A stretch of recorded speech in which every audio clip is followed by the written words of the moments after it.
জ্বলিবা ব্যস্ত কিবা চাই আছে মানে মোবাইলত কিবা এটা আজি মই যদিও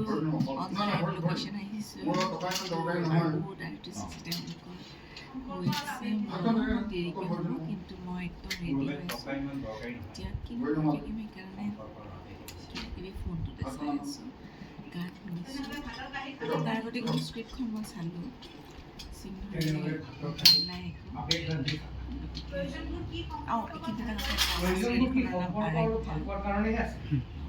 কেইটা বজাত দিয়ে চিৰিয়েলখন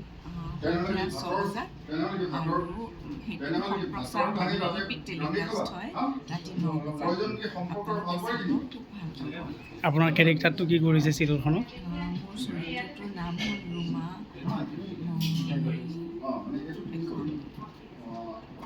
যিখন সেই ল'ৰা দুটাৰ জীৱনলৈ কেনেকুৱা ধৰণৰ ধুমুহা নামি আহে আৰু কেনেকৈ মই মানে মাকজনী হৈ বা জোৱান দত্ত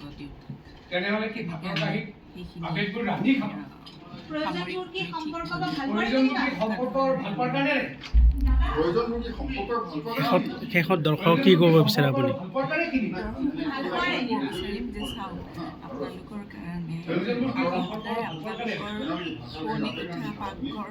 বিৰাজমান হৈ থাকে মতে ধুতে আমাক চাই আপোনালোকে বেছিভাগ গৃহিণীক মই দেখিছোঁ তেখেতসকলে কয় আমাক যে ইউটিউবতে চালোঁ মানে ধৰক কাম কৰি চাই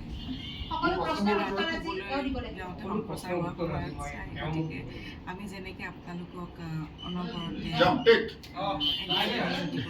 চেষ্টা এটা কৰিছোঁ আপোনালোকে দৰ্শক হিচাপে চালেহে আমি সেইটোত সফল হ'ম কাৰণ আমাৰ অস্তিত্ব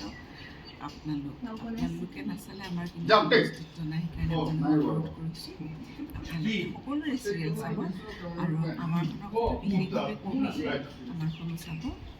আকৌ এবাৰ কৈছোঁ সোমবাৰৰ পৰা শনিবাৰলৈ সন্ধিয়া 6 বজাত আৰু নিশা সম্প্ৰচাৰ হয় 9 বজাত